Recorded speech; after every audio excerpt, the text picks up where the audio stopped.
Bonjour à toutes et à tous, et merci pour votre présence aujourd'hui, me donner l'opportunité de m'exprimer sur un sujet qui m'intéresse beaucoup, comme vous allez voir. Donc, ma présentation s'articule autour de 4 points. Je vais vous présenter les différents projets depuis une dizaine d'années qui ont façonné mes travaux de recherche et mon objet d'étude en particulier. Puis, je vous présenterai quelques objectifs et méthodes sur lesquels je travaille.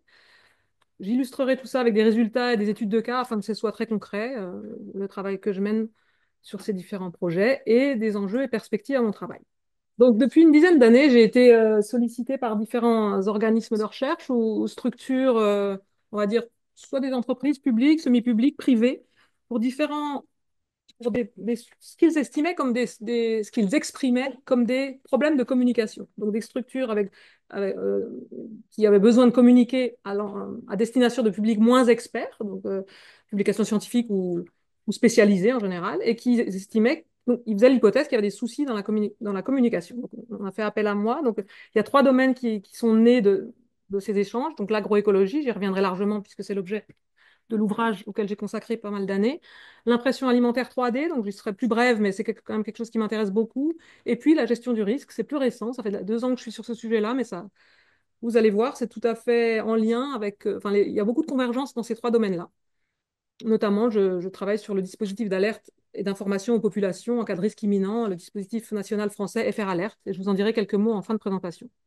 Mais avant tout, je vais vous expliquer donc euh, pourquoi ces travaux-là. La convergence, ce qui m'intéresse beaucoup dans ces domaines-là, c'est qu'ils sont émergents. On peut considérer que ces domaines-là sont émergents, même si dans ces 3 domaines-là, ils ne sont pas 100% totalement émergents, mais une partie de ce qu'ils impliquent l'est. Ils sont également controversés pour certains aspects sur lesquels je reviendrai. Mon travail consiste depuis le début à m'intéresser à ce qu'on appelle le continuum entre le discours scientifique, la vulgarisation classique et la médiatisation des questions scientifiques. Donc, je suis bien consciente que ce n'est pas du tout la même chose, que ce soit la vulgarisation au sens classique dans les revues de type Science et Vie ou la médiatisation par la presse quotidienne nationale ou régionale, ce n'est pas du tout la même chose, mais on fait quand même l'hypothèse, et on le voit par les résultats, que le fait pour la presse notamment, ce à quoi je m'intéresse le plus, la presse quotidienne, pour informer le citoyen sur des questions scientifiques, a besoin de transmettre des éléments de connaissance, un minimum au moins. Et c'est là-dessus que je me suis intéressée. J'ai une approche, je vous en dirai quelques mots aussi, descriptive et prescriptive, c'est-à-dire toujours double. Descriptive, c'est-à-dire on observe la situation, on regarde ce qui pose problème éventuellement, et idéalement, on essaie de prescrire, de faire des recommandations sur ce qui serait mieux de faire en termes de communication. J'y reviendrai évidemment. Tous les projets dont je vous parle ici, les 3, sont très interdisciplinaires, c'est ce qui me plaît fortement. On est évidemment entre collègues des sciences humaines et sociales, donc de SHS beaucoup, donc que ce soit la linguistique, sociologie, économie, management, psychologie, mais on collabore beaucoup, et notamment en agroécologie, avec des collègues des sciences exactes, donc entomologie, biologie, chimie, écologie chimique, tout ça, c'est ce qui justement rend la situation pour moi d'autant plus intéressante. 2 termes, on peut dire, ou métatermes, sont au cœur de mes travaux, même si moi je ne les creuse pas en tant qu'objet scientifique. C'est la question de l'acceptabilité sociale, puisque vous allez voir qu'elle est impliquée par tout ce que je dis, mais surtout par la question du risque langagier, sur lequel donc qui constitue mon objet d'étude.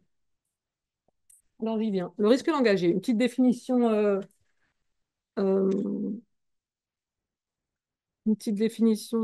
sais, un petit peu académique de ce risque langagier. C'est l'écart entre une information supposée transparente, stable et fiable, et le fonctionnement sémantique qui fait intervenir la variation et le contexte. Donc là, je cite Anne Condamine, donc directrice de recherche au CNRS, qui s'est beaucoup penchée sur ces sujets-là, notamment dans le cadre de l'aérospatiale, mais qui s'applique totalement à de nombreux domaines de spécialité, tels que les 3 sur lesquels je m'appuie.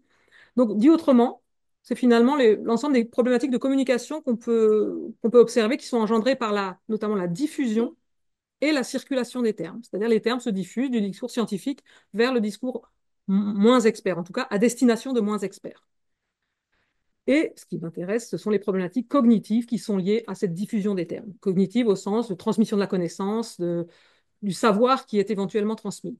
Alors, on y reviendra. Je suis bien consciente que la presse n'a pas cette vocation que de transmettre du savoir, ce n'est pas son objectif, notamment la PQR, PQN, mais pourtant, le fait de transmettre de l'information va nécessiter des éléments et c'est là-dessus que je vais travailler. En tant que linguiste, dans le domaine de la linguistique appliquée, donc mes travaux s'inscrivent évidemment dans un paradigme scientifique avec des méthodes. Je vous en parlerai un petit peu, mais assez peu, parce que je sais que je suis pas, enfin, c'est pas forcément ce qui vous intéresse le plus, les méthodes sur lesquelles je travaille, même si j'en dirai quelques mots.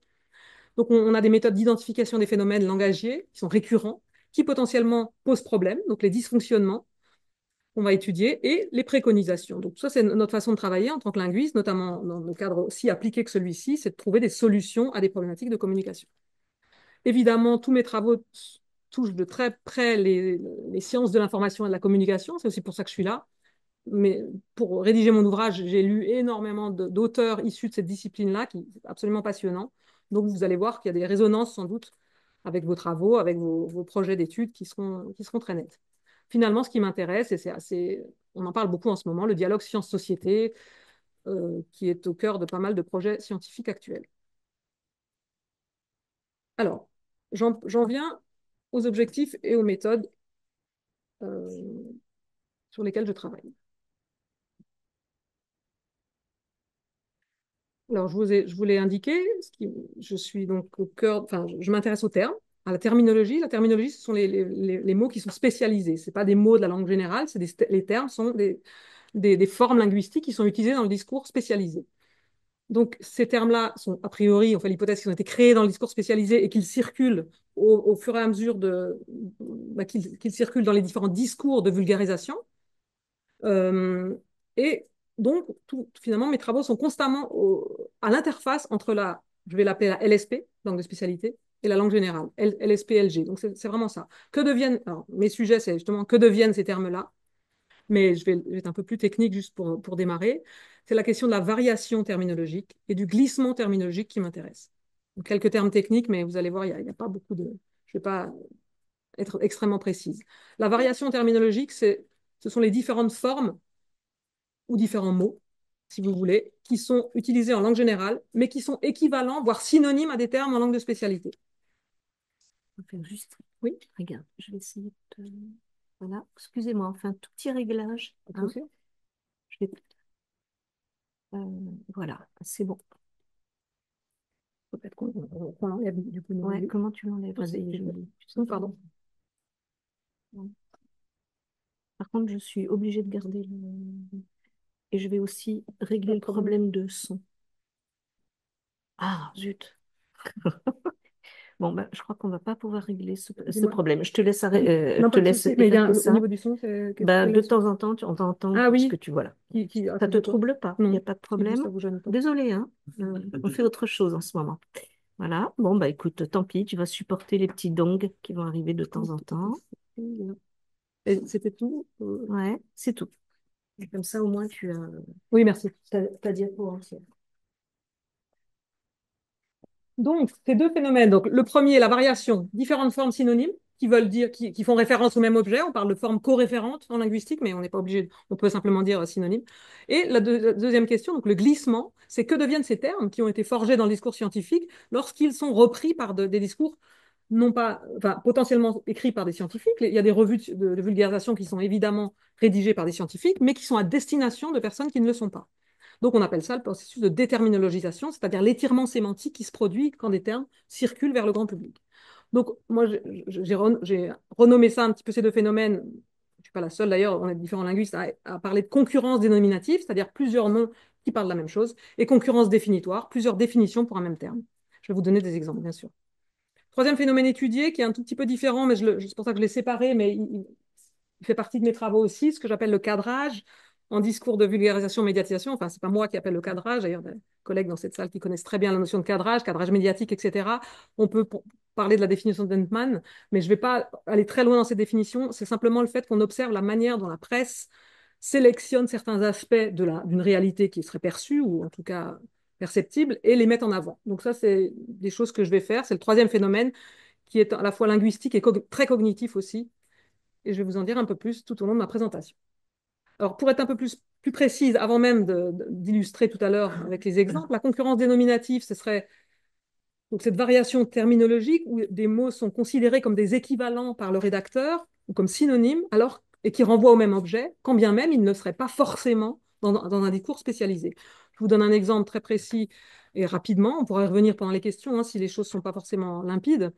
On trouve très clairement, très régulièrement dans le discours de presse, pardon, ou de vulgarisation, un pesticide qui serait équivalent à un biopesticide ou un biocide. Vous voyez bien, les termes sont très proches. On a même des calques morphosémantiques là, entre biocide, biopesticide, pesticide. Les racines étymologiques sont présentes. Je ne vais pas les détailler, mais vous les connaissez sans doute. Ce que signifie peste, ce que signifie cide, etc. Et pourtant, ce n'est pas forcément le même objet d'un point de vue scientifique. On pourrait y revenir. Glissement, polysémie aussi, c'est-à-dire que des termes qui avaient un sens bien identifié dans le domaine scientifique perdent de son sens spécialisé et adoptent un sens moins spécialisé. Exemple très clair, on y reviendra, c'est le terme biologique, qui, d'un point de vue étymologique, signifie issu du vivant. La biologie, c'est vraiment tout ce qui est relatif au vivant, et qui, vous allez voir, quand il est déterminologisé, prend un tout autre sens, absolument différent. On n'a plus forcément de la notion du vivant qui est impliquée, mais il renvoie vers d'autres choses, naturelles, écologiques, etc. Donc ça, c'est un phénomène assez classique, mais ça pose question. Les définitions, coexistence de définitions aussi entre la langue de spécialité et la langue générale. Un autre exemple, toujours dans l'agroécologie, que je connais le mieux, mais l'insecticide naturel, par exemple, qui sera défini d'une certaine manière en sciences, domaine scientifique par mes collègues entomologistes, et différemment dans des revues de vulgarisation ou de la presse en général. Je suis sortie aussi de ces domaines-là un peu. Je vous donne juste un exemple du terme hybrid que j'ai étudié en anglais, qui s'étudie aussi en français. Donc rien à voir avec l'agroécologie, mais ça vous montre aussi que finalement cette question de concurrence définitoire, elle est partout. Ce terme-là a de très nombreuses définitions en fonction du domaine dans lequel vous l'utilisez, que ce soit l'alimentation, l'automobile ou l'éducation.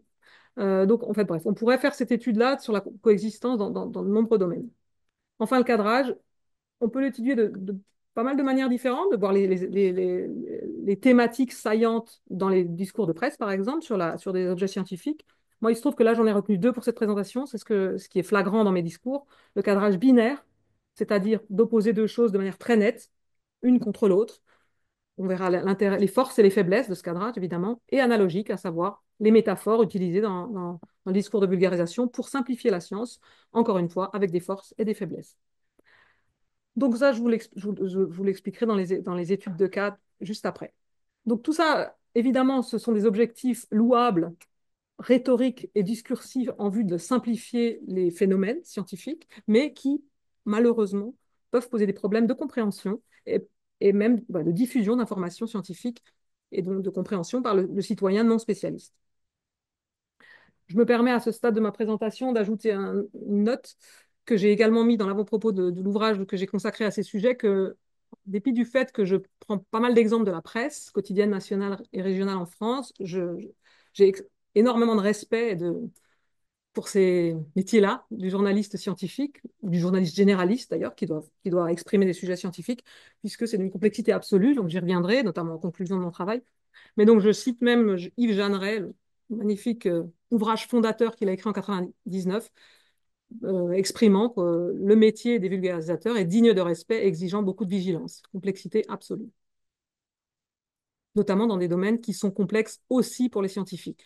J'insisterai pas, mais je vous dirai que mes collègues scientifiques ont aussi des fois du mal à s'assurer que la terminologie, même au niveau scientifique, est totalement claire. Quelques mots sur mes méthodologies. Alors, quelques petits mots techniques, mais je n'irai pas très loin. Je croise deux approches, onomasiologique et sémasiologique. Donc ça, c'est en linguistique, on travaille beaucoup là-dessus. C'est pour se représenter un peu les connaissances d'un domaine. Donc d'un côté, on a les connaissances, les concepts travaillés, et on a aussi les termes.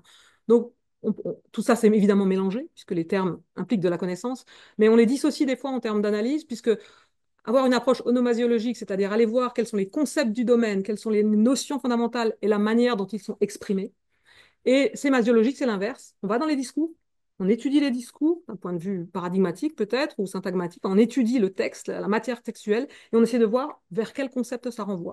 Donc c'est deux choses qui sont liées, mais je les ai dissociées moi dans mon étude. Donc voilà, je voulais simplement vous montrer, vous parler un peu des approches en linguistique appliquée. Mon travail implique la collaboration avec des experts constamment, c'est-à-dire qu'au quotidien, quasiment, en fonction des sujets, on est en lien avec les experts pour qu'ils nous expriment justement quelle est leur vision de la terminologie et des concepts impliqués. Et puis, de notre côté, on analyse leur diffusion. Mais à chaque fois, on revient vers les experts, ça c'est très clair. Ça fait 10 ans que je suis toujours... Quel que soit le domaine dans lequel je travaille, je ne peux pas travailler seul. Et c'est ce qui me plaît aussi beaucoup.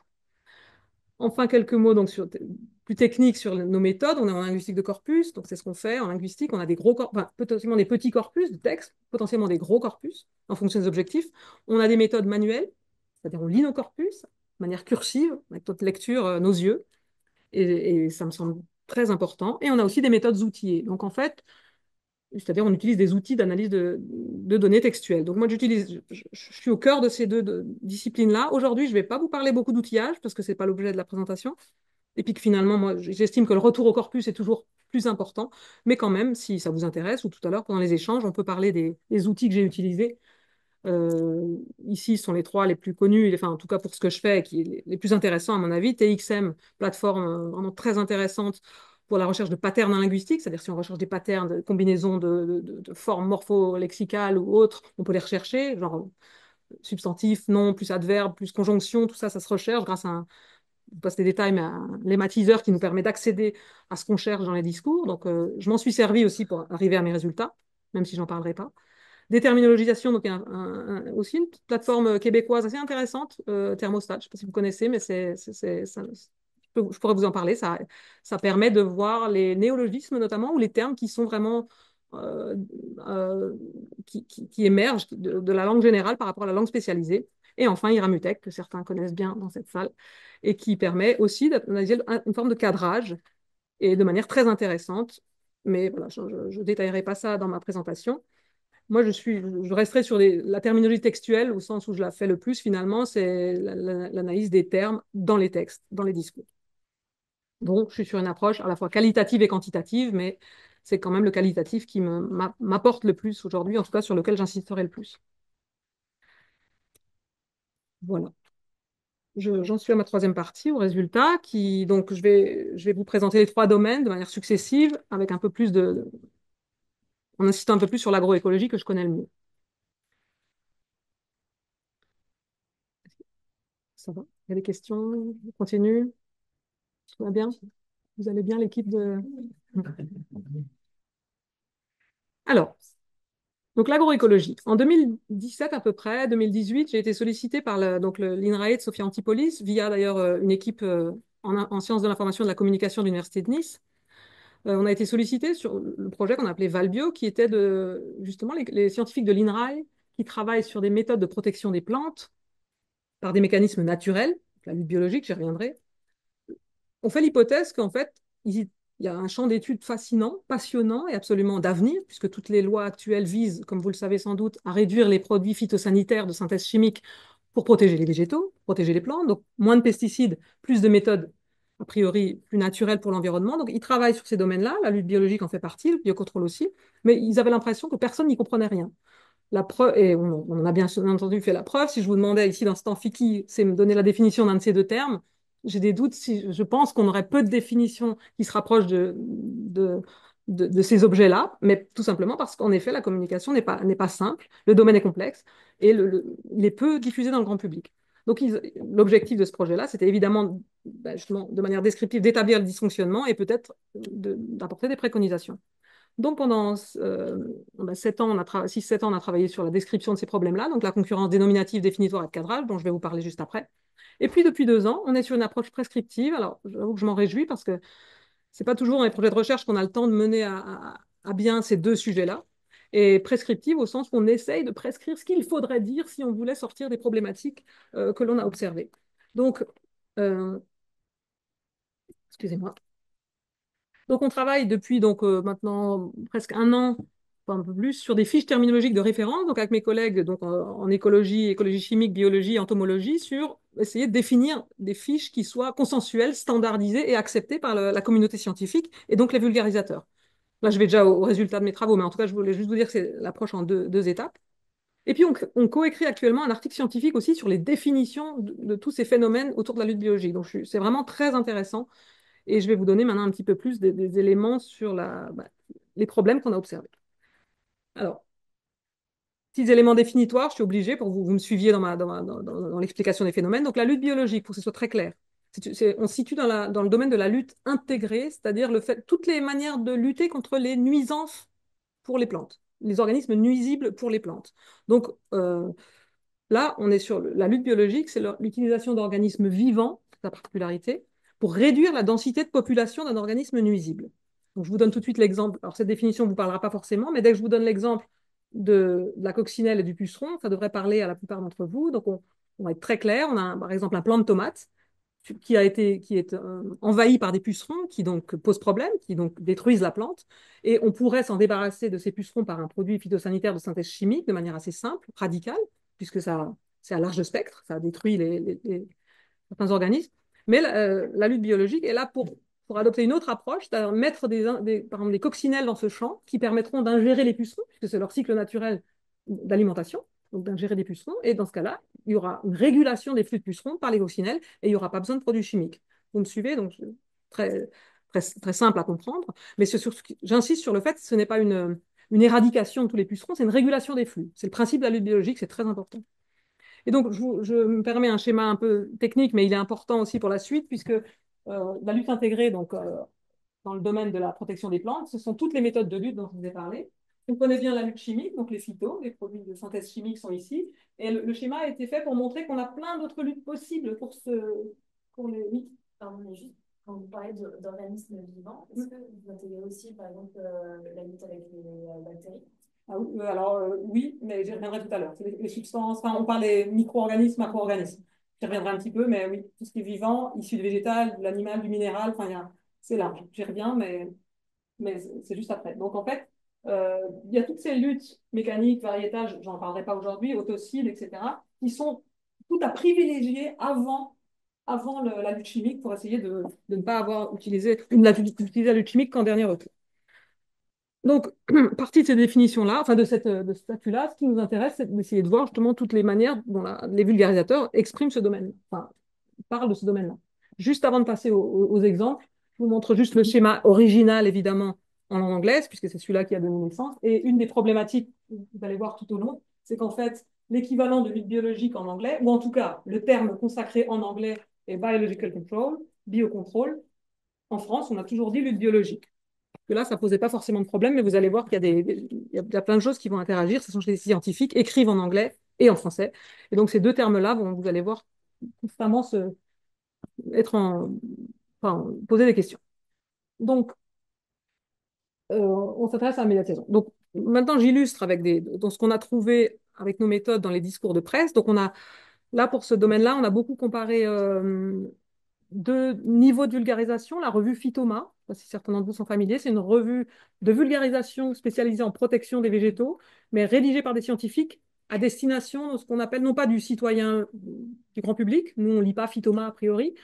J'aurais dû vous emmener le magazine, je n'ai pas pensé. C'est vraiment à destination de ce qu'on appelle des porteurs d'enjeux, des agriculteurs, des instituts techniques, donc des gens qui ont une certaine connaissance.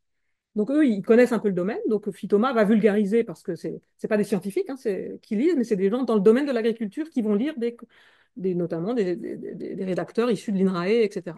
Et puis la presse. Donc j'ai étudié dans plusieurs articles ces deux niveaux de vulgarisation. Alors, ce qui est intéressant, c'est que dans ces deux niveaux-là, on trouve trois concurrents dénominatifs de manière évidente et tout le temps. C'est donc ces quatre-là, la lutte biologique, la protection biologique, la régulation et le contrôle biologique, pour plein de raisons.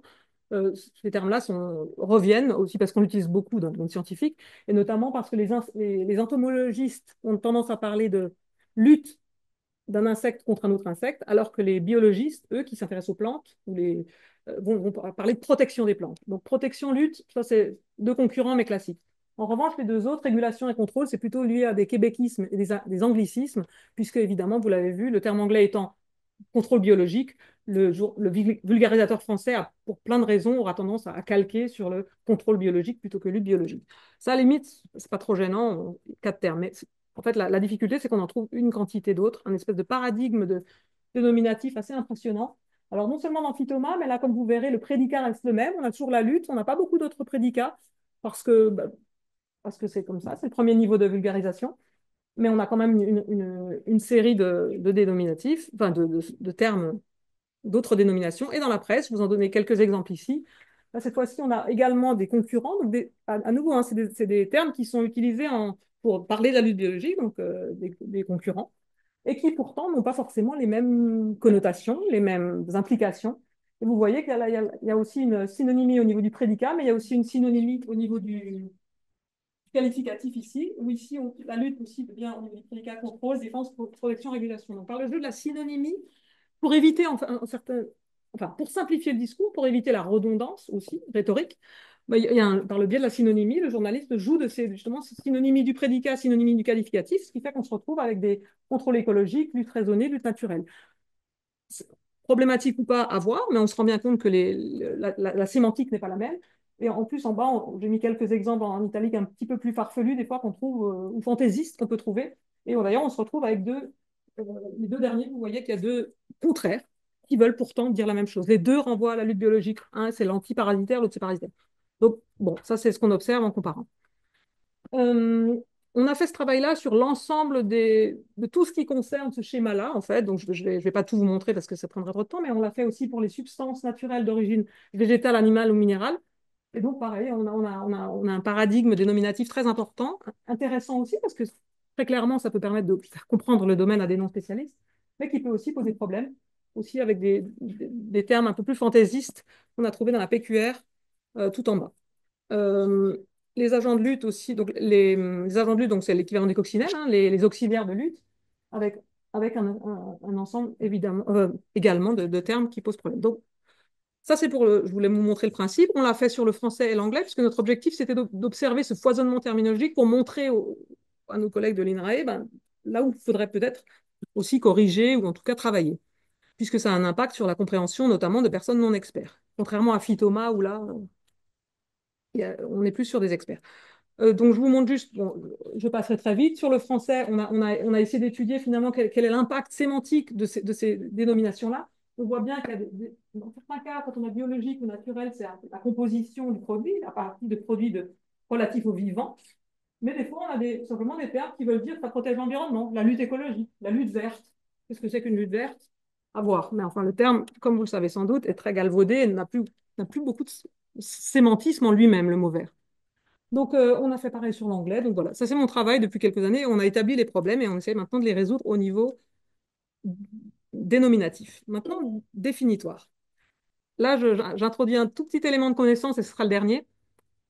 La loi le Sénat, un sénateur français a eu une idée saugrenue en 2014, c'est d'inventer un terme, de créer un néologisme pour ces trois éléments-là réunis, la lutte biologique, la lutte autocide et les substances, et il les a appelés le biocontrôle. Donc, je ne sais pas si vous imaginez tout de suite l'impact, peut-être pas. En tout cas, mes collègues de l'INRAE qui ont été sollicités pour cette question-là en 2014 ont très clairement dit au sénateur qu'il ne fallait surtout pas créer un néologisme français aussi proche de l'anglais pour faire référence à autre chose. Je ne sais pas si vous me suivez. Si l'anglais, biological control, donc le biocontrol, à l'anglais, ce sont les substances vivantes, les macro-organismes vivants. Le biocontrôle à la française, donc avec l'accent circonflexe et le E, c'était les vivants plus toutes les substances inertes, minérales, végétales et animales, plus la lutte autocide. On en reparler si vous voulez. Il savait déjà que la terminologie était déjà complexe en 2014, elle risquerait de l'être encore beaucoup plus, et ça n'a évidemment pas raté. Donc là, c'est sûr que dans la presse, mais là, vraiment, la complexité du travail du journaliste face à cette difficulté, et donc on retrouve ce genre de choses. Donc là, je suis sur une analyse un peu terminologie textuelle et sémantique, des relations sémantiques entre les éléments. On a des relations d'équivalence de ce type-là. Les pesticides ont baissé grâce au biocontrôle, entre parenthèses, la lutte biologique. Alors, est-ce que c'est pour faire comprendre au lecteur que c'est à peu près la même chose, si par hasard il se souvenait du terme lutte biologique, ou est-ce que c'est considéré comme un équivalent synonymique, ce qui serait faux, puisque c'est pas ça. Donc ça, c'est voilà, ça c'est répandu évidemment. D'autres types de problématiques, la relation classificatoire ou d'hyperonymie, je ne sais pas si vous êtes familier avec ces termes-là, j'irai vite, mais c'est le fait d'insérer un terme dans quelque chose de plus générique, plus encadrant. Donc on trouve ce genre de structure aussi. La biologique, c'est une défense écologique, comme si biologique était égal à écologique. D'un point de vue étymologique, ça n'a aucun sens, et même d'un point de vue scientifique, puisque écologique ne dit absolument pas que ce sont des organismes vivants. La relation télique d'objectif aussi, on étudie beaucoup en linguistique, c'est-à-dire quel est l'objectif de la lutte biologique. Ben, c'est l'utilisation d'insectes pour éradiquer les pucerons. Malheureusement, ce n'est pas ça, puisque c'est la régulation. Et puis, des heuristiques de jugement, je crois qu'on avait parlé d'ailleurs avec Emmanuel Marty de ce terme-là, qui m'a peut-être fait découvrir il y a quelques années. On trouve dans Le Monde, par exemple, la mention d'une technique de bioprotection. Alors, bioprotection est tout à fait répandue comme terme, mais qui consisterait à ouvrir un tube à essai dans les champs plutôt que de vaporiser des insecticides qui menacent la santé des agriculteurs. Un petit peu simpliste comme définition d'un domaine d'une complexité absolue, puisqu'il y a vraiment une ingérence humaine dans le phénomène naturel. Et puis une autre définition de type simple, voire simpliste, le principe du biocontrôle, avoir un champignon gentil qui va consommer le méchant. Donc ça, c'est problématique, encore une fois, avec grand respect pour la fonction, puisqu'il s'agit d'expliquer le domaine, et on le comprend. Quand on lit ça, on se dit, quand même, on comprend un petit peu, mais en termes d'information, ça peut poser question. Donc finalement, là, je rebondis sur des choses que Charodot a mises en avant depuis bien longtemps, en 2008. Est-ce que le fait de simplifier les termes, ça simplifie les notions? Bon, on pourrait en discuter longuement, c'est complexe, ça aide, mais ça peut aussi poser d'autres questions. Enfin, dans l'agroécologie, donc les concurrences de cadrage, alors ça c'est vraiment passionnant et ça a émergé de, ben là justement pas de l'outillage, justement je pense de ma lecture cursive de mes travaux, de mon corpus. La relation d'antonymie, tout ce qui est antonymique, c'est qui est contraire. Et là, on peut rechercher d'ailleurs les patterns avec TXM ou le rechercher en lisant. Donc, l'opposition entre deux éléments. Et ça, je cite juste deux exemples, mais il y en a. Mon corpus en regorge aussi bien en français que dans la presse quotidienne nationale américaine et anglophone. Donc, ce type de structure, on oppose donc d'un côté les pesticides chimiques, donc, puisque derrière pesticides, il y a deux synthèses chimiques, et vive les bestioles, pour opposer donc deux choses qui, a priori, bon, on y reviendra, mais n'auraient pas à être opposées aussi brutalement que ça. En anglais, pareil. Safe pesticides will replace toxic pesticides. Bon. On est sur le dichotomie biologique contre chimique, sain versus toxique, et je ne suis pas la seule à le dénoncer. Sophie Moirand, dont on a parlé tout à l'heure, magnifique ouvrage en 2007 sur la presse, où traite évidemment aussi de ces sujets-là, sur la complexité d'exprimer les phénomènes scientifiques, mais d'opposer presque le bien contre le mal, et ça, on le retrouve très, très régulièrement dans nos corpus. Alors pourquoi? On le sait, d'un point de vue rhétorique, ça a été aussi beaucoup étudié en linguistique. Je cite ici Rastier, un grand linguiste qui s'intéresse énormément à ça et qui dit une chose très juste et très évidente. Le binarisme séduit parce qu'il est facile à comprendre. La relation d'antonymie, privilégiée par un discours de propagande, ça c'est un autre sujet, mais elle exige peu d'efforts. Et c'est très vrai. On comprend, pesticides, c'est chimique, c'est pas bien, le reste serait bien.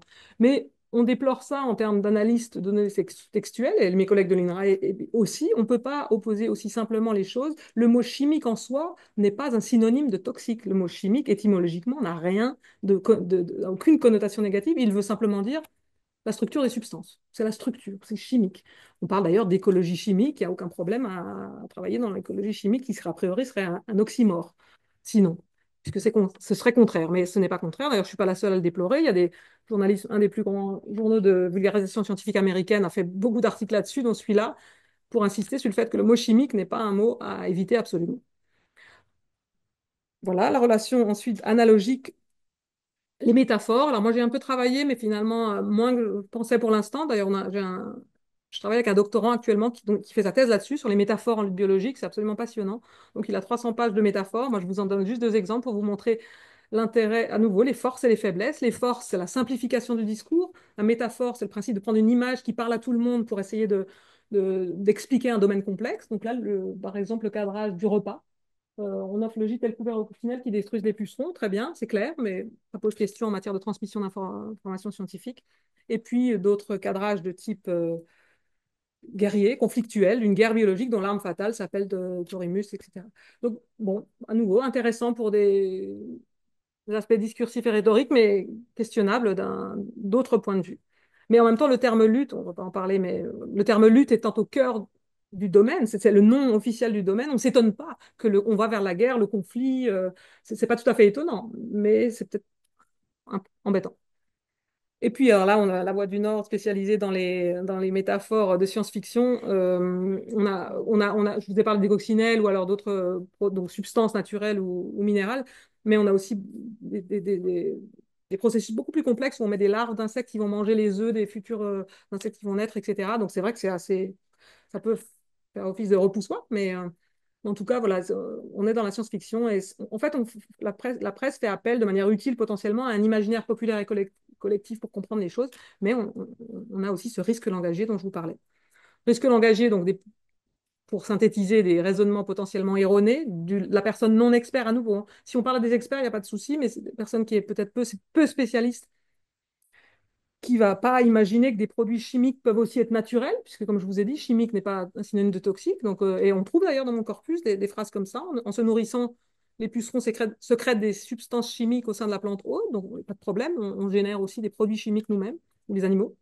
les biopesticides tant mis en avant par la presse, tant valorisés, on va dire, et par les lois aussi, on est d'accord, mais ils peuvent aussi être de synthèse chimique, c'est-à-dire qu'on fabrique des produits pour protéger les plantes. Et on le trouve d'ailleurs dans le corpus, je crois que c'est dans le New York Times, qui dit ça, Scientists have created the biopesticides à partir de produits naturels trouvés dans la nature. Donc, en l'occurrence, c'est du venin et j'ai un trou de mémoire, snowdrops, les personnages, les fleurs.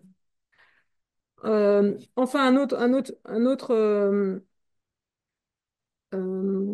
phénomène qui est très intéressant et auquel certains journalistes s'affrontent, ou alors certains journalistes s'emparent de ce sujet-là, c'est l'ingérence humaine dans des phénomènes naturels. Parce que quand on va chercher des coccinelles pour les mettre dans un champ, forcément, on agit sur un environnement naturel, un écosystème qui était a priori stable, en tout cas qui était endémique, et on va rajouter des éléments qui ne l'étaient pas. Donc ça pose des vraies questions, et c'est pour ça que le domaine est controversé aussi, la lutte biologique pose des grandes questions. Et on trouve dans mon corpus ce type de phrase, donc dans certains articles de presse, et très intéressant, parce que là, on sort du binaire. L'import de minuscules insectes pourrait tout à fait se retourner contre nous, et là, il rentre dans des grandes considérations sur la bioéthique, sur le fait, en fait, il renvoie au phénomène dont vous avez peut-être entendu parler, de la coccinelle asiatique des années 2000, qui est devenue particulièrement féroce et qui a posé de gros soucis aux environnements dans lesquels elle a été insérée. Bref, et encore d'autres raisonnements potentiellement fallacieux, les pesticides chimiques ou biologiques, est-ce qu'il y en a un qui est plus nocif que l'autre? Oui, on sait, on connaît maintenant de manière avérée la nocivité de certains pesticides, mais le cuivre, le soufre, qui sont d'origine naturelle, donc produits d'origine naturelle ou minérale, est-ce que ce n'est jamais nocif? C'est compliqué, la réponse n'est pas simple. D'ailleurs, on travaille avec mes collègues en ce moment, on a monté une équipe de recherche passionnante qui s'appelle les effets non intentionnels du biocontrôle. Donc, on essaie de voir, on défend nous, enfin, on a envie d'aller vers les produits naturels, mais est-ce qu'il y a des choses qu'on n'a pas prévues? Bon, là, c'est un sujet à part, digression, mais c'est vraiment intéressant, s'intéresser aussi aux effets des produits naturels et biologiques. Les enjeux de communication, je conclus sur l'agroécologie, c'est l'image du domaine donnée peut-être au travers de cette publication qui irait peut-être un petit peu loin dans ces phénomènes-là. La simplicité du domaine, donc il suffit de vaporiser des choses ou de mettre des coccinelles. Le scientifique en tant qu'apprenti sorcier, ça, Moirand l'avait aussi beaucoup dénoncé. On a l'impression que la science fait un petit peu ce qu'elle veut. Et puis le risque pris ou le risque engagé éventuellement à manipuler tout ça. Moi, il se trouve que je travaille avec eux depuis 7 ans, donc je vais souvent visiter leurs locaux, leurs usines à insectes. Donc c'est vrai que c'est un vrai sujet, c'est complexe, mais il y a vraiment une sécurisation maximale qui est là, donc on le voit bien. Mais c'est vrai que si on donne cette impression de simplicité, c'est peut-être pas ce qui est valorisant pour ce domaine-là, et puis c'est peut-être problématique. Parce qu'il y a une forme de complexité et de sécurisation des processus. Donc il y a ces questions de méfiance et de défiance versus l'acceptabilité sociale de ces domaines qui pourraient être questionnées à cause de problèmes définitoires, dénominatifs définitoires ou de cadrage. Je passe au deuxième thème parce que vous allez voir, il y a des points communs, même s'il est, il est- c'est un domaine très émergent pour le coup. Donc le projet Carême, porté aussi par l'équipe niçoise et l'INRAE de Clermont-Ferrand, donc elle vise à s'intéresser à un domaine donc innovant qui est l'impression d'aliments fonctionnels selon une technologie 3D. Alors, je ne sais pas si vous êtes familier de tout cela. Il s'agit donc d'une imprimante qui va imprimer de la nourriture, donc évidemment ça semble aussi assez repoussant a priori, mais on le convoque ici dans un cadre totalement particulier, thérapeutique, médical, qui est pour les personnes en situation de handicap, de la mastication, de la déglutition ou de la cancer de la région cervico-faciale, etc. Des personnes qui ne peuvent pas elles-mêmes ingérer de la nourriture telle qu'on pourrait la trouver classiquement. Donc il faut leur fabriquer des éléments sur mesure. Et c'est très répandu dans les hôpitaux. Pas encore dans le grand public, et peut-être tant mieux, vous allez me dire. Mais enfin, dans la société, notre société, à voir. Donc pourquoi je me suis emparée aussi de ce sujet-là, même j'ai peu travaillé, mais suffisamment quand même pour avoir cette vision-là des problématiques. Ils ont des points de convergence avec Valbio, donc l'agroécologie, puisqu'on est sur une émergence non seulement scientifique, mais même sociétale et médiatique. Là, il y a 2 ans, il n'y avait que 10 résultats sur Europress pour une requête comme impression alimentaire 3D. D'ailleurs, c'était le même nombre de résultats pour lutte biologique ou pour biocontrôle quelques années avant. Vraiment, il y a peu de textes. Maintenant, il y en a beaucoup plus.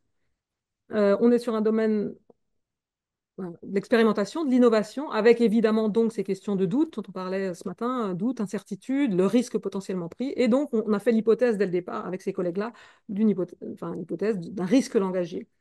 Donc là, rapidement, là, je passe rapidement. En effet, la PQN, PQR française euh, forge de très, très nombreux termes, tout simplement parce qu'il n'existe pas tellement de terminologie officielle. Il n'y a pas beaucoup de documents ou même de communiqués de presse. Enfin, il n'y a pas beaucoup de documents à destination du médiateur, du vulgarisateur pour l'exprimer. Donc, finalement, on voit que les deux types de presse abondent de termes qui sont plus ou moins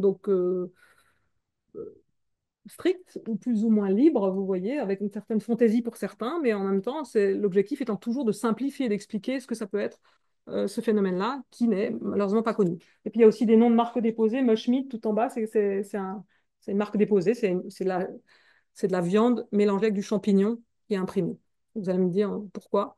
Et ben parce que justement, il y a des personnes qui ne peuvent pas manger des steaks pour des raisons de déglutition et de mastication. Et le fait de mélanger, enfin, d'imprimer des steaks avec des champignons leur donne des protéines et leur permet de manger de la viande.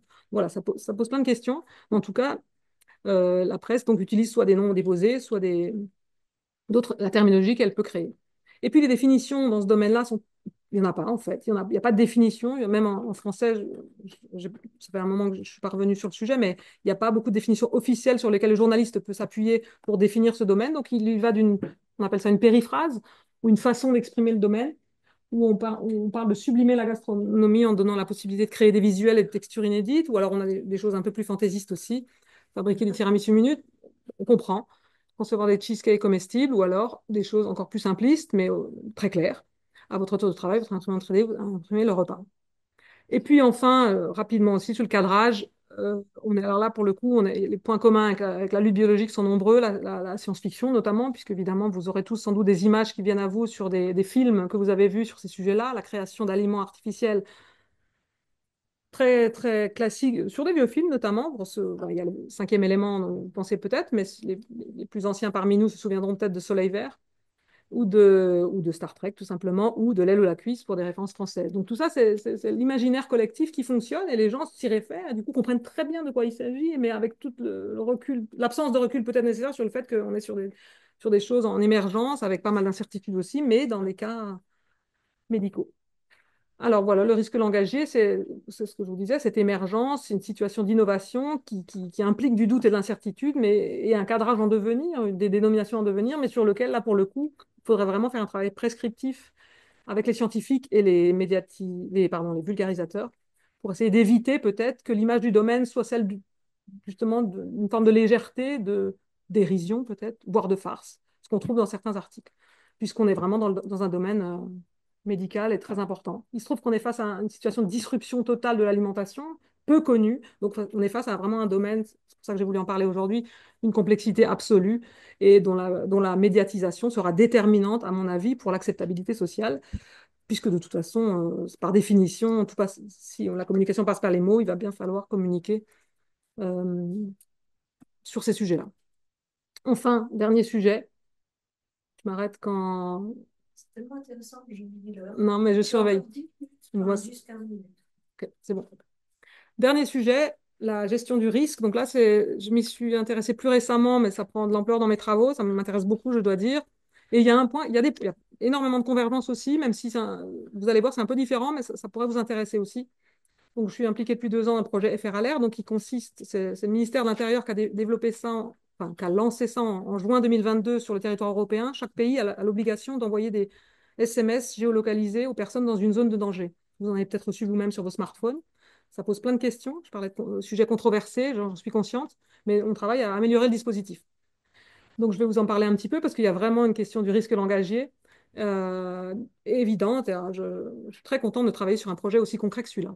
Donc, notre objectif est d'alerter les citoyens par rapport au risque, à la question du risque ou au danger qui serait en cours ou imminent. On développe en ce moment, justement, il y a ce sujet de l'alerte, donc j'y reviens juste après. On a aussi un autre projet dans ce cadre-là qui est Osirisque, pour lequel on a eu un financement. On est très content, où on va étudier les pictogrammes, c'est-à-dire la signalisation par pictogramme d'un danger ou d'un risque. Alors moi, je ne suis pas sur les pictogrammes, mais je vais travailler sur le texte associé au pictogramme, toujours du risque et du danger. Et puis, je démarre aussi un projet avec l'Université de Limoges. Donc, on a posé les fondements, on n'a pas encore vraiment commencé, mais c'est tout à fait en lien sur les risques invisibles, notamment liés aux déchets radioactifs et aux mines d'uranium dans cette région-là. Donc ça c'est assez cohérent. Et le risque langagier, il y a au moins 2 objectifs pour essayer de faire face à ce risque langagier. Le premier étant le lexique ou la terminologie à privilégier pour les alertes. Quand vous recevez sur votre téléphone une alerte, en fonction de ce qui est écrit, tout va changer, c'est clair. Enfin, on observe et on y a travaillé. Et puis aussi bien communiquer en amont sur les risques potentiels. C'est-à-dire, si vous êtes informé du risque que vous courez, vous en courez, vous serez peut-être plus à même à réagir de manière adaptée à la situation. Donc ça, c'est deux sujets tout à fait liés et pourtant différents, mais pour lesquels il y a un risque aussi. Donc l'objectif 1 en quelques mots, donc là, ça fait bien 1 an et demi qu'on y travaille et c'est vraiment très intéressant. Donc, je vous donne un exemple d'alerte que vous auriez pu avoir sur votre téléphone portable si vous étiez dans le Gard il y a 1 an. Alerte pour risque nucléaire. Donc là, vous voyez, on communique aux personnes qui sont dans la zone de danger. Alors, il se trouve que c'est un exercice, hein, on travaille beaucoup sur les exercices, on prévient les gens que le dispositif existe. Et donc, on reçoit sur son téléphone exercice, test, faire alerte, etc. Et donc, ça fait que donc 2 ans que c'est mis en place. Il y a pas mal de problématiques. Il y a des gens qui sont très contents, d'autres pas contents du tout. Donc, du coup, on travaille sur l'amélioration, comme je vous disais. La première étant l'amélioration des consignes. Que dire? Comment choisir le lexique? Quel est le risque à employer tel lexique plutôt qu'un autre? Pour dire aux gens ce qu'il faut faire. Donc, je ne vais pas en parler très longuement, ce n'est pas l'objectif d'ici, mais on travaille beaucoup sur alors, le lexique et aussi les structures cette fois-ci. On va plus loin. Je vous donne un exemple. On s'est rendu compte que, par exemple, le fait de dire aux personnes n'allez pas chercher vos enfants à l'école était contre-productif. La négation, le fait de leur dire ce qu'il ne faut pas faire serait le contraire de ce qu'il faudrait faire pour qu'ils agissent correctement. Donc, typiquement, retourner la structure dans celle-ci. Laissez vos enfants à l'école, ils sont en sécurité, qui pour plein de raisons linguistiques et cognitives, sont beaucoup plus efficaces. Donc ça, on y travaille. On travaille aussi, par exemple, vous voyez à gauche, abritez-vous, à voir, on y travaille. Est-ce que, certes, on pense aussi à confinez-vous, mais on sait que confinez-vous a d'autres impacts cognitifs suite à donc, la situation pandémique de 2020-2021. Donc, c'est pas simple, mais tous les termes ont un impact, une connotation sémantique, comme vous savez. Et donc, voilà, ça, c'est vraiment le risque langagier, moins sur la concurrence, mais sur le choix. On travaille aussi sur les invariants, c'est-à-dire tout ce qu'il faudrait mettre dans un message d'alerte. Ça, c'est pas nous qui l'avons inventé, hein. Il y a de la littérature scientifique depuis les années 90 notamment, un modèle de format d'alerte qui dit qu'il faudrait avoir, pour que ce soit efficace, l'émetteur en tout premier. Alors ici, c'est le cas d'ailleurs, préfecture du Gard et du Vaucluse. Ensuite, l'événement, c'est le cas, accident industriel. Puis le lieu, site de Marcoule, tout va bien. Les consignes, très bien. Et la temporalité, absolument déterminante pour que les personnes agissent en connaissance de cause. Et puis du coup, elle est absente de ce message-là. Bon, c'est un exemple, mais ça fait partie des problèmes qu'on relève. Donc, essayer de préconiser au niveau des préfets, parce qu'on est vraiment au niveau des préfectures qui déclenchent l'envoi aux populations. C'est pas nous. Nous, on préconise des messages et les préfets ensuite appuient sur le bouton et donc souvent modifient les termes qu'on a proposés. Donc, on sort d'un colloque, là, 3 jours passionnants la semaine dernière à Avignon là-dessus. Donc, on travaille maintenant au niveau européen avec en Espagne, Italie, la manière dont ils alertent, puisque FR Alert, c'est en France, mais IT Alert, ES Alert, enfin, c'est décliné sur tous les pays européens. Et avec les États-Unis aussi, on avait une conférencière invitée, spécialiste de l'alerte aux États-Unis, avec laquelle on va travailler aussi pour essayer d'harmoniser un petit peu ces sujets-là. Et enfin, un sujet moi, qui m'a intéressé depuis 1 an, d'ailleurs on a un article qui va être publié dans une revue coordonnée par Michael Chambreux, qui n'est pas là aujourd'hui, mais qui publie un article qui m'a beaucoup intéressé, sur lequel j'ai beaucoup aimé travailler. Donc ces personnes qui reçoivent ces SMS, pardon, les personnes qui reçoivent les alertes ont la possibilité d'aller donner leur avis sur ce qu'elles ont reçu. Donc avec des questions fermées d'abord. Est-ce que vous avez été stressé? Est-ce que vous avez eu peur? Est-ce que vous étiez content? Et associé évidemment à leur âge, leur CSP, leur localisation. Il y a quelques variables. Et donc, l'idée, c'est d'aller. Et puis ensuite, pardon, je ne vous ai pas dit, à la fin de ces questions fermées, il y a un commentaire libre. Donc, les personnes s'expriment librement sur ce qu'elles ont ressenti. Donc, nous, mon travail, moi et une stagiaire du master dans lequel je travaille, pendant 8 mois, on s'est concentré sur les 12 000 commentaires du fichier Excel, absolument passionnant, sur la perception des alertes, puisque l'idée, c'est d'impliquer un peu aussi le citoyen dans l'amélioration du dispositif. Donc, je vous donne des exemples de textes qu'on avait. Le son était vraiment fort et inquiétant, oui, parce qu'il y a un son qui est associé, si vous l'avez eu, vous vous en souviendrez. Oui, je vois quelqu'un qui a fait, c'est pénible, je reconnais. Le son est très problématique, mais ça, c'est pas nous. Ça, c'est le téléphone, en fonction de la machine. Et puis, des personnes qui sont très contentes et d'autres qui sont, comme vous voyez tout en bas, extrêmement mécontentes du système. On fait ce qu'on peut. Mais en tout cas, enfin, tout ça, c'est vraiment. Donc, notre travail était d'étudier les forces et les faiblesses et ça participe du retour. Donc, le risque langagier, comme je vous ai dit, c'est plutôt dans le choix de la lexique, de la terminologie, en fonction des situations. Parce qu'en fonction du risque, évidemment, ou du lieu, ou de la temporalité, ou de la gravité, ça change tout. Euh, et je ne vous ai pas dit, mais avec typiquement Iramutech, un logiciel, un analyse outillée, là, nous permettrait quelque chose qu'on ne peut pas faire, nous, manuellement, c'est de croiser les variables. C'est-à-dire, on peut croiser les ressentis positifs, négatifs, avec l'âge, avec la CSP, catégorie socio-professionnelle, avec éventuellement le type de danger. Et on a observé, je n'avais pas prévu de vous en parler maintenant, mais c'est vraiment parmi des résultats très intéressants, c'est absolument très net, Iramutech le montre, qu'en fonction de l'âge, plus l'âge avance, plus l'âge augmente, plus les personnes sont satisfaites d'avoir reçu une alerte. Et l'inverse est absolument vrai aussi. Les plus jeunes sont parmi ceux qui ont laissé le type de message tout en bas. Et alors pourquoi? Ça fait partie des questionnaires, des questions de recherche, hein. Et donc on le croise par plein de données différentes. Et puis on a plein d'hypothèses. Une étant, par exemple, celle que les personnes plus jeunes ont reçue en étant en voiture avec des enfants en bas âge à l'arrière, avec un téléphone qui se met à vibrer et à hurler avec un son extrêmement strident. Et pour des raisons évidemment compréhensibles, le sujet est très problématique. Et on en est conscient. Mais c'est compliqué. En tout cas, voilà. Donc l'âge, on croise les variables et Iramutech nous montre bien des choses qu'on ne peut pas voir à l'œil nu. Et d'autres logiciels le feraient aussi, sans doute. Bon, je vais aller plus vite. Là, de toute façon, j'avais prévu d'aller vite vers la fin. Mais le deuxième objectif, c'est de bien communiquer en amont. Le risque langagier, il est très similaire à l'agroécologie et à l'impression alimentaire 3D. C'est finalement, c'est quoi le risque? Qu'est-ce qu'un risque? J'aimerais bien, si on avait le temps, je vous demanderais tous une définition du risque dans cette salle. Probabilité de réalisation d'un événement. C'est une probabilité. Donc finalement, j'y reviens tout de suite. Un risque, finalement, c'est quoi la différence avec un danger? Avec une menace, avec un aléa, avec une crise, avec une catastrophe, Et tout ça, la semaine dernière au colloque, en fait, même les plus grands spécialistes, à chaque fois que je leur posais la question, ils étaient là. Ils n'étaient pas toujours sûrs d'avoir la réponse, même si la définition de risque est très claire. D'ailleurs, je la donne ici. Donc, que ce soit le petit Robert ou le petit Larousse, donc de manière langue générale, on a ça, c'est ce que vous venez de dire à peu près. Donc, ça, c'est là pour le citoyen comme nous, probabilité d'un événement considéré comme un dommage. Mais après, quand on s'intéresse aux glossaires spécialisés dans le domaine de l'énergie, notamment et du nucléaire, on a d'autres définitions beaucoup plus complexes, les effets d'un aléa, la combinaison de la probabilité d'un dommage et de sa gravité. Mais donc, ce qui nous intéresse là-dedans, finalement, c'est pas tant la définition, puisque c'est pas l'objectif d'un vulgarisateur de redéfinir les choses, mais c'est d'expliquer finalement de quoi on parle, sachant qu'on parle d'un événement probable, dommageable, mais qui n'arrivera peut-être jamais non plus. Donc, face à ça, la France, le journal officiel a issu un terme dans ce domaine-là. Risque n'est pas défini par le journal officiel, ni France Terme, qui est la ressource terminologique française, mais le risque majeur. Donc, possibilité que se produise un événement naturel ou technique ayant des conséquences graves pour les populations sur l'environnement. Donc, très bien, c'est très intéressant d'avoir cette définition officielle, parce qu'elle sera utile. Et vous verrez que je vous passe sur les convergences. Enfin, il y a des convergences de toutes ces définitions-là. On est sur un aléa, quelque chose qui se produira peut-être, et un enjeu, des personnes vulnérables qui seront peut-être concernées par ce sujet-là. Donc on est sur un sujet, une potentialité, quelque chose d'imperceptible, d'intangible, une connotation souvent négative. Il est rare que le risque soit positif, sauf peut-être quand on joue au casino.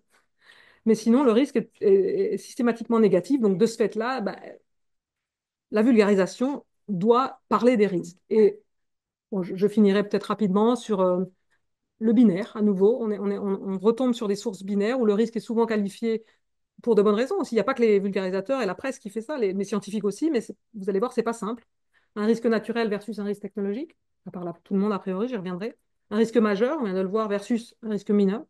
Un risque visible versus un risque invisible, tout ça c'est dans la presse absolument partout. Un risque calculé versus un risque perçu. Un risque objectif, un risque subjectif. Acceptable, inacceptable, perceptible, imperceptible, individuel, collectif. J'en suis qu'au début de mes travaux sur le risque, enfin, même si ça fait un moment, mais on voit bien qu'il y a besoin peut-être de se raccrocher à quelque chose de plus tangible.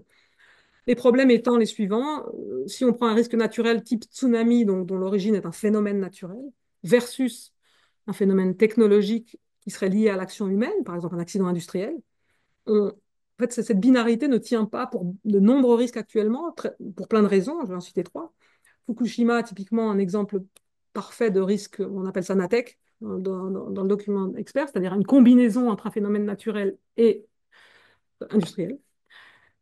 Par ailleurs, on le sait tous que pas mal de risques d'origine anthropique enfin, de risques naturels sont d'origine anthropique, c'est-à-dire l'être humain, par ses actions, a généré peut-être enfin, l'effet de serre, etc., des règlements climatiques, donc sécheresse, inondation, etc. On connaît bien les problématiques actuellement, même si situation complexe. Et enfin, dernier exemple, le risque radon, qui donc est un radon, c'est un élément radioactif mais naturel qui est présent dans le sol et qui donc est à classer parmi les risques naturels et pourtant il est radioactif, donc à traiter aussi comme les éléments nucléaires de type industriel.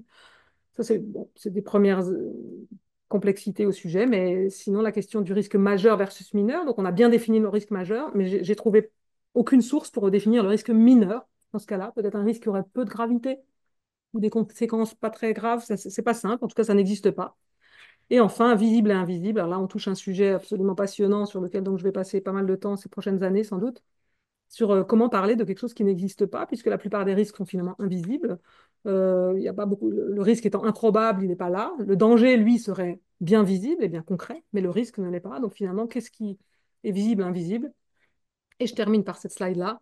Dans la presse, on trouve des hypothèses, les journalistes, justement, les vulgarisateurs essayent de se dire c'est quoi un risque invisible du coup. Et donc on trouve des risques dont les causes sont invisibles à l'œil nu, on ne les voit pas, dont les conséquences sont imperceptibles à nos cinq sens. Typiquement, la radioactivité est l'exemple phare de ce sujet-là. Et ça a été dit depuis quelques années. Nos cinq sens, le goûter, la vue, l'odorat, le toucher, etc., ne peuvent pas exprimer, enfin en tout cas percevoir cette pollution, pardon, ce risque-là, ou ce danger-là.